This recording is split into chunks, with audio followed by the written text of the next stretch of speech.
Friends welcome back to our YouTube channel. Government of India minister of defence అండర్లో ఉన్నటువంటి Indian ఆర్మీలో మనకు permanent groups ఉద్యోగాలు భర్తీ చేయడానికి జస్ట్ 5 minutes బ్యాక్ నోటిఫికేషన్ రావడం జరిగింది. నేనే మీకు మొట్టమొదటిగా అప్డేట్ తీస్తున్నాను. ఇంతవరకు ఎవరు కూడా తెలియదు అనమాట. ఈ నోటిఫికేషన్ వచ్చేసి మనకు ఎంటీఎస్ పోస్టులు భర్తీ చేస్తున్నారు, అదేవిధంగా క్లర్క్ పోస్టులు భర్తీ చేస్తున్నారు, అండ్ స్టెనోగ్రాఫర్ పోస్ట్ కూడా భర్తీ చేస్తూ ఉన్నారు. అండ్ వేకెన్సీ డీటెయిల్స్ చూసుకుంటే మంచిగానైతే ఉన్నాయి. అండ్ 10th క్వాలిఫికేషన్ ఉన్నాయి, ఇంటర్ క్వాలిఫికేషన్ ఉన్నాయి, అండ్ డిగ్రీ క్వాలిఫికేషన్ కూడా ఉన్నాయన్నమాట. ఓవరాల్ మనకు 10 డిఫరెంట్ పోస్టు భర్తీ చేస్తున్నారు అన్నమాట. అండ్ ఈ వీడియోలో వచ్చేసి మీకు పూర్తి డీటెయిల్ చెప్తాను. క్వాలిఫికేషన్ ఏంటి, సెలక్షన్ ప్రాసెస్ ఏ విధంగా ఉంటుంది, ఏజ్ లిమిట్ ఏంటి, అండ్ ఇంపార్టెంట్ డేట్స్ ఏంటి ప్రతిదీ. కాబట్టి ఎవరైతే ఇండియన్ ఆర్మీలోన గ్రూప్ సి ఉద్యోగాలు, అవి కూడా పర్మనెంట్ ఉద్యోగాలు జాబ్ చేయాలనుకున్న వాళ్ళు వెళ్తున్నారో వాళ్ళందరూ కూడా వీడియోని ఎండ్ వరకు చూడండి బ్రదర్. అండ్ ఈ వీడియోలో వచ్చేసి మీకు పూర్తి డీటెయిల్ చెప్తాను. అండ్ వీడియోస్ని చాలా మంది చూస్తున్నారు కానీ లైక్ చేసుకొని వెళ్ళిపోతున్నారు. మీరు ఒక లైక్ చేసి మీరు చాలా కొద్దిగా బూస్ట్ అప్ అవుతుంటుంది. ప్రతి ఒక్కరికి లైక్ అయితే చేయండి. అదేవిధంగా మీకు ఇటువంటి జెన్యూన్ జాబ్ అప్డేట్స్ కూడా కావాలంటే కూడా మన ఛానల్ని సబ్స్క్రైబ్ చేసుకొని పక్కన బెల్ అయితే యాక్టివేషన్ అయితే పెట్టుకోండి బ్రదర్.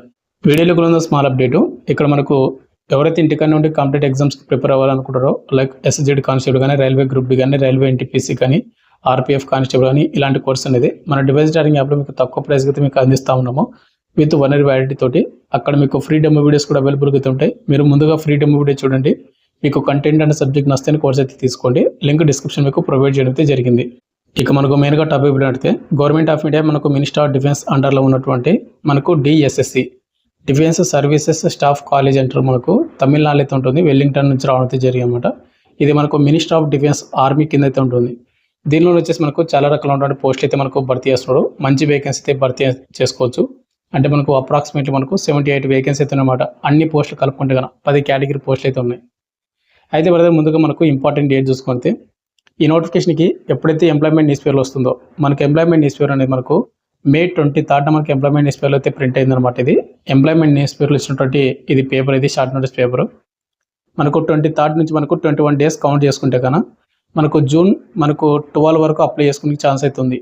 నెక్స్ట్ మంత్ 12th వరకు అప్లై చేసుకోండి, కేవలం ఆఫ్లైన్ ద్వారా మాత్రమే. అండ్ ఆఫ్లైన్ అప్లికేషన్ అనేది అప్లికేషన్ స్టార్ట్ అయిన తర్వాత ఏ విధంగా ఫిల్అప్ చేయాలి, ఏ విధంగా పంపించాలి, ఏ అడ్రస్ పంపించాలి, ఏమేమి డాక్యుమెంట్స్ పంపించాలి అనేది నేను వీడియో చేస్తాను. బట్ మీకు అప్లికేషన్ ప్రాసెస్ వీడియో కావాలంటే కింద కామెంట్ అయితే చేయండి ఐఎమ్ ఇంట్రెస్టెడ్ అని, లేదంటే కన్నా అప్లికేషన్ వీడియోని కామెంట్ చేస్తే ఎంతమందికి ఇంట్రెస్ట్ ఉందనేది నేను తెలుసుకొని నేనైతే వీడియో చేయడానికి అయితే ట్రై చేస్తాను. నెక్స్ట్ టాపిక్లో అయితే మనకి ముందుగా వచ్చేసి ఇక్కడ మనకు క్వాలిఫికేషన్ డీటెయిల్స్ చూసుకుంటే అయితే ప్రకారం మనకి నోటిఫికేషన్ మనకు 10 డిఫరెంట్ పోస్టులు అయితే భర్తీ చేస్తున్నారు కదా. ప్రతి పోస్ట్కి క్వాలిఫికేషన్ చెప్తాను. ముందుగా వచ్చేసి మనకు LDC lower division clerk apply చేసుకోవాలంటే కన్నా మీరు 12th క్లాస్ పాస్ అయి ఉండాలి. 12th అంటే ఇంటర్మీడియట్లో మీరు ఎనీ గ్రూప్ అనమాట, బైపీసీ కానీ, సీసీ కానీ, హెచ్ఎస్ కానీ ఏ గ్రూప్ చేసినా కూడా అప్లై చేసుకోవచ్చు. బట్ ఏంటంటే మీకు కంపల్సరీ మీకు టైపింగ్ అయితే వచ్చి ఉండాలి. ప్రజెంట్ అప్లై చేసేటప్పుడు రాకపోయినా కూడా మీరు అప్లై చేసి తర్వాత మీరు నేర్చుకోండి. ఇంగ్లీష్ టైపింగ్ వచ్చేసి మీకు 35 words అయితే మీరు టైపింగ్ చేస్తే నేర్చుకోండి. సెకండ్ పోస్ట్ వచ్చేసి సివిలియన్ మోటార్ డ్రైవరు. దీనికి వచ్చేసి 10th క్లాస్ పాస్ అయి ఉండాలి, అదేవిధంగా 12th క్లాస్ కూడా పాస్ అయి ఉండాలి. అండ్ వాటితో పాటు మీకు హెవీ మోటార్ వెహికల్స్ సంబంధించి డ్రైవింగ్ లైసెన్స్ అయితే ఉండాలి. ఇంకోటి మీకు 2 years ఎక్స్పీరియన్స్తో ఉండాలి. 2 years ఎక్స్పీరియన్స్ అంటే ఏం లేదు బ్రదర్, మీకు లైసెన్స్ వచ్చి మీకు 2 years అబోవ్ అయి ఉండాలి. దాన్ని ఎక్స్పీరియన్స్ అయితే కన్సిడర్గా చేస్తారు. ఇక థర్డ్ పోస్ట్ వచ్చి మనకు ఎంటీఎస్ మల్టీ టాస్కింగ్ స్టాఫ్ అంటారు. దీనికి వచ్చేసి ఎలాంటి ఎక్స్పీరియన్స్ కానీ ఏది కూడా అవసరం అయితే లేదు. సింపుల్గా మీరు 10th క్లాస్ పాస్ అయినటువంటి బోత్ మేల్ అండ్ ఫీమేల్ ఇద్దరు కూడా అప్లై చేసుకోవచ్చు అనమాట ఈ నోటిఫికేషన్కి. ఇక ఎక్స్పీరియన్స్ కానీ హైయర్ క్వాలిఫికేషన్ కానీ ఏది కూడా అవసరం లేదు. అండ్ నెక్స్ట్ పోస్ట్ వచ్చేసి స్టెనోగ్రాఫర్ గ్రేడ్ 2.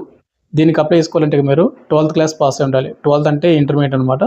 లేదంటే కనుక మీరు డిప్లొమా అయితే చేసి ఉండాలి, అంటే డిప్లొమాలో పాస్ అయి ఉండాలి ఈక్వల్ అంటే. అండ్ అదేవిధంగా మీకు స్టెనోగ్రఫీ స్కిల్స్ అయితే వచ్చి ఉండాలి.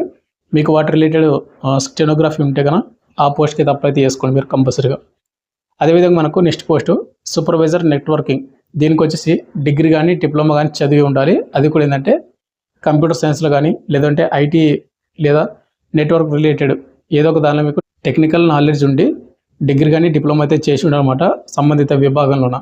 అంటే ఆ పోస్ట్కి అప్లై చేసుకుంటే. అండ్ శాలరీ కూడా మీకు మంచి శాలరీ అయితే ఉంటుంది ఆ పోస్ట్కి ఎవరైనా సెలెక్ట్ అయిన వాళ్ళకు. ఇక నెక్స్ట్ పోస్ట్ వచ్చి మనకు నెట్వర్క్ అడ్మినిస్ట్రేటర్ అనమాట. దీనికి వచ్చేసి మీకు నెట్వర్కింగ్లో కానీ, ఇన్ఫర్మేషన్ టెక్నాలజీలో కానీ మీకు డిగ్రీ కానీ డిప్లొమా కానీ చేసింటే కన్నా అప్లై చేసుకోవచ్చు. అండ్ అదేవిధంగా మీకు నెట్వర్క్ సిస్టంలో మీకు కంపల్సరీ ఎక్స్పీరియన్స్ అయితే అడుగుతున్నాడు. బట్ మనకు ఫుల్ నోటిఫికేషన్ ఇచ్చిన తర్వాత ఒకసారి చెక్ చేద్దాం. ఒకవేళ ఉంటే కానీ అప్లై చేసుకుంటారు, లేదంటే కానీ మీరు వేరే పోస్ట్ కూడా అప్లై చేసుకోవచ్చు అనమాట. నెక్స్ట్ పోస్ట్ వచ్చేసి హార్డ్వేర్ అడ్మినిస్ట్రేటర్. దీనికి వచ్చేసి కంప్యూటర్ హార్డ్వేర్లో కానీ, లేదంటే ఎలక్ట్రానిక్స్ కానీ వాటి రిలేటెడ్ మీకు టెక్నికల్ డిసిప్లిన్స్లో మీకు క్వాలిఫికేషన్ ఉండాలి. డిగ్రీ కానీ డిప్లొమానే చేసి ఉంటారు అనమాట. ఐటీ ఇన్ కంప్యూటర్ విభాగంలోన, లేదంటే హార్డ్వేర్స్లో కానీ, లేదంటే ఎలక్ట్రానిక్స్ కానీ ఏదో ఒక విభాగంలో. నెక్స్ట్ వచ్చేసి మనకు లైన్ మ్యాన్కి వచ్చేసి మనకు 10th క్లాస్తో పాటు ఎలక్ట్రీషియన్లో కానీ, లేకుంటే వైర్మ్యాన్ ట్రేడ్కి కానీ ఐటీఐ సర్టిఫికేట్ అయితే ఉండాలి. లైన్ మ్యాన్ అంటే మనకు తెలిసిందే కదా, మన ఇంటికాడ లైన్ మ్యాన్ ఉంటారు కదా, కరెంటు లైన్ మ్యాన్, అదే వర్క్ అనమాట. నెక్స్ట్ మనకు బూట్ బిల్డరు, దీనికి వచ్చేసి 10th పాటు వాళ్ళకి సంబంధించినటువంటి బూట్ బిల్డింగ్లో కానీ, కార్పెంటరీ సంబంధించిన రిలేటెడ్ వర్క్లు మీకు ఐటీఐ సర్టిఫికేట్ ఉండాలి, లేదా ఎక్స్పీరియన్స్ సర్టిఫికేట్ కూడా అప్లై చేసుకోవచ్చు. ఇక లాస్ట్ పోస్ట్ వచ్చేసి మనకి ఇక్కడ ఏంటంటే టెక్నికల్ అటెండెంట్. దీనికి వచ్చేసి 10th క్లాస్ పాస్ అయి ఉండాలి. అదేవిధంగా మీకు టెక్నికల్ నాలెడ్జ్ ఉండి ఐటీఐ సర్టిఫికేట్ కూడా ఉండాలన్నమాట రిలవెంట్ ఫీల్డ్లోన. ఆ పోస్ట్ ఉన్నటువంటి వాళ్ళు ఈ పోస్ట్కి అయితే అప్లై అయితే చేసుకోవచ్చు మీరు. ఇక నెక్స్ట్ మనకు వేకెన్సీ డీటెయిల్స్, ఏజ్ లిమిట్, అదేవిధంగా మనకు శాలరీ. ఇక్కడ చూసుకుంటే ముందుగా ఎల్డీసీ లోవర్ డివిజన్ క్లర్క్కి 9 పోస్టులు అయితే భర్తీ చేస్తున్నారు. యువర్ వాళ్ళకు 4, ఓబీసీలకు 2, ఎస్సీ వాళ్ళకు 1, ఎస్టీ వాళ్ళకు 1, ఈడబ్ల్యూసీలకు 1. ఏజ్ లిమిట్ విషయానికి వస్తే 18 నుండి 27 సంవత్సరాలు ఉన్నటువంటి యువర్ ఈడబ్ల్యూఎస్ అప్లై చేసుకోవచ్చు. ఓబీసీ వాళ్ళైతే కన్నా 30 సంవత్సరాలు, ఎస్సీ ఎస్టీ క్యాండిడేట్ వాళ్ళైతే కన్నా 32 ఇయర్స్ వరకు అప్లై చేసుకునే ఛాన్స్ అయితే ఉంటుంది ఎల్డీసీకి. అండ్ అదేవిధంగా మనకు సివిలియన్ మోటార్ డ్రైవర్ కూడా సేమ్ అనమాట ఏజ్ లిమిట్ అనేది. ఎస్సీ ఎస్టీ వాళ్ళు వచ్చేసి 32, ఓబీసీ క్యాండిడేట్ వాళ్ళు 30, యువర్ ఈడబ్ల్యూఎస్లకు 27 వరకు అప్లై చేసుకోవచ్చు. అండ్ శాలరీ చూసుకుంటే లెవెల్ 2 కింద 2 పోస్టులు కూడా సేమ్ అనమాట. మనకు అప్రాక్సిమేట్లీ మనకు ఓవరాల్ కలుపుకుంటే కన్నా 45,000 అబో మీకు శాలరీ వస్తుంది. ఇక సివిలియన్ మోటార్ డ్రైవర్కి 13 వేకెన్సీ అయితే ఉన్నాయి. మంచి పోస్టులు అయితే అని చెప్పుకోవచ్చు. ప్రతి క్యాస్ట్ వాళ్ళు కూడా వేకెన్సీ అయితే ఉన్నాయి. ఇక నెక్స్ట్ పోస్ట్ వచ్చి మనకు ఎంటీఎస్ మల్టీ టాస్కింగ్ స్టాఫ్ వచ్చేసి ఆఫీస్ అండ్ ట్రైనింగ్ ఏదైతే ఉంటాయో అక్కడే మనకు జాబ్ డ్యూటీస్ అయితే ఉంటాయి. 38 వేకెన్సీ అయితే ఉన్నాయన్నమాట. యువర్ వాళ్ళకు 13, ఓబీసీలకు 10, ఎస్సీ వాళ్ళకు 7, ఎస్టీ వాళ్ళకు 3, ఈడబ్ల్యూఎస్లకు 5. లెవెల్ 1 కింద మీకు శాలరీ వస్తుంది. 18 నుండి 25 సంవత్సరం ఉన్నటువంటి యువర్ ఈడబ్ల్యూఎస్ అప్లై చేసుకోవచ్చు. ఎస్సీ ఎస్టీ వాళ్ళైతే కన్నా 30, ఓబీసీ క్యాండిడేట్ వాళ్ళైతే కన్నా 28 వరకు ఛాన్స్ అయితే ఉంటుంది. ఈ ఏజ్ లిమిట్ వాళ్ళు డెఫినెట్గా మీరు ఎంటీఎస్కి అప్లై చేసుకోండి. క్వాలిఫికేషన్ కూడా మనకు సింపుల్గా 10th క్లాస్ మాత్రమే అడగడం అయితే జరిగింది. అండ్ ప్రతి క్యాస్ట్ వాళ్ళు కూడా మనకు వేకెన్సీ అయితే రిజర్వ్ చేయడం అయితే జరిగింది అనమాట. ఇక నెక్స్ట్ పోస్ట్ వచ్చి మనకు స్టెనోగ్రాఫర్ గ్రేడ్ 2. ఓవరాల్ మనకు 5 వేకెన్సీ అయితే ఉన్నాయన్నమాట. యువర్ వాళ్ళకు, ఓబీసీలకు అండ్ ఈడబ్ల్యూఎస్లకు అయితే ఉన్నాయి. ఎస్సీ ఎస్టీ వాళ్ళకు వేకెన్సీ లేవు కాబట్టి మీరు యువర్లో కానీ అప్లై చేసుకోవచ్చు. ఏజ్ లిమిట్ వచ్చేసి మనకు 18 నుండి 27 అయితే ఉండాలి. అంటే ప్రతి క్యాస్ట్ వాళ్ళకి అప్లై చేసుకోండి. ఓబీసీలకు పోస్ట్ ఉన్నాయి కాబట్టి 30 ఇయర్స్ ఛాన్స్ ఉంది. లెవెల్ 4 కింద మీకు సాలరీ వస్తుంది. బేసిక్ పైన మీకు 25,500 నుండి 81,100 ఉంది. బట్ అన్ని అలవెన్స్ కలుపుకుంటే కానీ మీకు 60,000 పైగా మీకు సాలరీ అయితే వస్తుంది అనమాట ఈ పోస్టులకు. నెక్స్ట్ పోస్ట్ వచ్చి మనకు నెట్వర్క్ సూపర్వైజర్ అనమాట. దీనికి లెవెల్ 5 కింద మనకి ఇంకా సాలరీ అనేది ఎక్కువ వస్తుంది. ఒక పోస్ట్ మాత్రమే ఉంది, అది కూడా యువర్ వాళ్ళకు. బిలో 27 ఇయర్స్ ఉన్నట్టు వాళ్ళందరూ కూడా ఈ పోస్ట్కి అయితే అప్లై చేసుకోండి. నెక్స్ట్ వచ్చి మనకు నెట్వర్క్ అడ్మినిస్ట్రేటర్ 4 పోస్టులు అయితే ఉన్నాయి. యువర్ వాళ్ళకు 3, ఓబీసీలకు 1 వేకెన్సీ అయితే ఉంది. 18 నుండి 27 సంవత్సరం ఉన్నటువంటి యువర్ ఈడబ్ల్యూఎస్. ఇక నెక్స్ట్ ఎస్సీ ఎస్టీ వాళ్ళు కూడా 27. ఇక ఓబీసీలకు 30 వరకు అప్లై చేసుకోవచ్చు. సేమ్ వీళ్ళకు 60,000 వరకు దగ్గర సాలరీ వస్తుంది.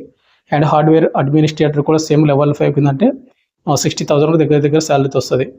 4 పోస్టులు మాత్రమే ఉన్నాయన్నమాట హార్డ్వేర్ అడ్మినిస్ట్రేటర్కి, యువర్ వాళ్ళకు, ఓబీసీలకు. ఇక లాస్ట్ వచ్చేసి మనకు లైన్ మ్యాన్కి వచ్చేసి 2 పోస్టులు మాత్రమే ఉన్నాయి. అవి కూడా యువర్ వాళ్ళకు. లెవెల్ 4 కింద మీకు సాలరీ వస్తుంది. 55,000 దగ్గర సాలరీ ఉంటుంది అనమాట ఈ పోస్టులకు. ఏజ్ లిమిట్ వచ్చేసి 18 to 27 ఉన్నటువంటి ప్రతి క్యాండిడేట్ వాళ్ళు కూడా లైన్ మ్యాన్కి అప్లై చేసుకోండి. మనకు బూట్ బిల్డర్కి వచ్చేసి 1 మాత్రం ఉంది, అది కూడా యువర్ వాళ్ళకు. 18 to 27 ఉన్నటువంటి యువర్ ఈడబ్ల్యూఎస్ అప్లై చేసుకోవచ్చు. ప్రతి క్యాస్ట్ వాళ్ళు కూడా బిలో 27 ఉండాలి. అంటే యువర్ కేటగిరీలో ఉంది కాబట్టి. శాలరీ వచ్చేసి మీకు 45,000 దగ్గర శాలరీ అయితే వస్తుంది. ఇక లాస్ట్ వచ్చి మనకు technical attendant, printer and mission operator అనమాట. 1 పోస్ట్ అయితే, అది కూడా యువర్ వాళ్ళకు మాత్రమే. బిలో 25 ఇయర్స్ ఉన్నటువంటి ప్రతి క్యాస్ట్ వాళ్ళు అప్లై చేసుకోండి. అండ్ 40,000 దగ్గర మీకు శాలరీ వస్తుంది అనమాట ఈ పోస్ట్కి అప్లై చేసుకుంటే కనుక. మీకు ఇక్కడ వేకెన్సీ డీటెయిల్స్, శాలరీ అన్ని కూడా డీటెయిల్గా ఎక్స్ప్లెయిన్ చేయడం అయితే జరిగింది. ఎవరికైతే ఇంట్రెస్ట్ ఉన్న క్యాండిడేట్ వాళ్ళు అప్లై చేస్తుంటే కనుక మీరు ఏ పోస్ట్కి అప్లై చేసినా కింద కామెంట్ చేయండి. అండ్ అదేవిధంగా మీకు అప్లికేషన్ వీడియో కావాలంటే కూడా సేమ్ అదే కామెంట్లో మీరు అప్లై వీడియో కూడా మెన్షన్ చేయండి. సెలక్షన్ ప్రాసెస్ చూసుకుంటే మనకు రైటింగ్ టెస్ట్ అయితే కండక్ట్ చేస్తారన్నమాట. స్టేజ్ 1 వచ్చేసి ఈ రైటింగ్ టెస్ట్ అనేది అన్ని పోస్టులకు ఒకటే సిలబస్ అయితే ఉండొచ్చు. బట్ ఏంటంటే 10th క్వాలిఫికేషన్ పోస్టులకు 10th లెవెల్ ఆ లెవెల్లో క్వశ్చన్స్ అడుగుతాడు. ఒకవేళ ఇంటర్ నుంచి క్వాలిఫికేషన్ అడిగిన వాళ్ళకు ఇంటర్ లెవెల్లో మనకు క్వశ్చన్స్ అయితే అడుగుతాడు అనమాట. ఎగ్జామ్ ప్యాటర్న్ వచ్చేసి జనరల్ ఇంటెలిజెన్స్ అండ్ రీజనింగ్ నుంచి క్వశ్చన్ వస్తాయి. న్యూమరికల్ యాప్టిట్యూడ్ నుంచి, జనరల్ ఇంగ్లీష్ నుంచి, జనరల్ అవేర్నెస్ నుంచి క్వశ్చన్లు అయితే రావడం అయితే జరుగుతుంది. ఎగ్జామ్ లాంగ్వేజ్ వచ్చేసి ఇంగ్లీష్ కానీ హిందీ కానీ మనం అయితే ఎగ్జామ్ అయితే రాయాల్సి ఉంటుంది అనమాట. ఇక నెక్స్ట్ మనకు స్టేజ్ 2 అయితే ఉంటుంది. స్టేజ్ 2 వచ్చేసి మనకు స్కిల్ టెస్ట్ లేదా ట్రేడ్ టెస్ట్ అయితే అనమాట. ఇక్కడ వచ్చేసి మనకు ఎల్డీసీ వాళ్ళకి అప్లై చేసుకుంటే లోవర్ డివిజన్ క్లర్క్కి టైపింగ్ టెస్ట్ అయితే ఉంటుంది. ఒకవేళ డ్రైవర్ పోస్ట్కి అప్లై చేసుకుంటే డ్రైవింగ్ టెస్ట్ అయితే ఉంటుంది. ఇక ఐటీ సర్టిఫికేట్ ఉన్న పోస్టులకు అప్లై చేసుకుంటే కనుక మీకు ట్రేడ్ అండ్ టెక్నికల్ రిలేటెడ్ మీకు సర్టిఫికేట్ అయితే అంటే వర్క్ వస్తుంది లేదా వాటి గురించి మీకు ఐడియా ఉందని చెక్ చేస్తారు. అయితే ఇది మనకు skill test and trade test అనేది ఓన్లీ క్వాలిఫికేషన్ మాత్రమే, ప్రతి పోస్ట్కి ఎలాంటి మెరిట్ అయితే ఉండదు.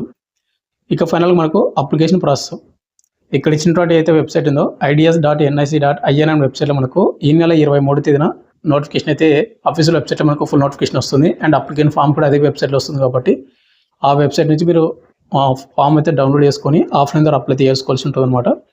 అండ్ ఆఫ్లైన్ అప్లికేషన్ చేసేటప్పుడు మీకు రిజిస్టర్ పోస్ట్ లేదా స్పీడ్ పోస్ట్ ద్వారా మాత్రమే పంపించాలి. అండ్ మీరు పంపించాల్సినటువంటి అడ్రస్ వచ్చేసి defence service staff college, Wellington, Nilgiris 64321 Tamil Nadu. ఈ అడ్రస్కి మీరు 21 days లోపు మీరు పంపించాల్సి ఉంటుంది అనమాట. అండ్ మీరు పంపించేటప్పుడు ఏమేమి డాక్యుమెంట్స్ పంపించాలి ఏంటంటే ఇక్కడ చూసుకోండి. అండ్ సింపుల్గా కింద కామెంట్ చేయండి అప్లై వీడియో అని. నేను డెఫినెట్గా ఎంతమందికి ఇంట్రెస్ట్ ఉంది అనే దాన్ని బట్టి నేనైతే వీడియో అయితే చేస్తాను డెఫినెట్గా. ఫైనల్గా వచ్చేసి ఇంత బ్రదర్, మనకు గవర్నమెంట్ ఆఫ్ ఇండియా మనకు మినిస్టర్ ఆఫ్ డిఫెన్స్ అండర్లో ఉన్నటువంటి ఆర్మీ గ్రూప్స్ ఉద్యోగాలు భర్తీ చేయడానికి, అవి కూడా పర్మనెంట్ ఉద్యోగాలు భర్తీ చేయడానికి నోటిఫికేషన్ అయితే ఇచ్చింది. మీకు పూర్తి డీటెయిల్స్ చెప్పాను అనుకుంటున్నాను. మీకు ఇంకేమైనా డౌట్ ఉంటే కింద కామెంట్ చేయండి.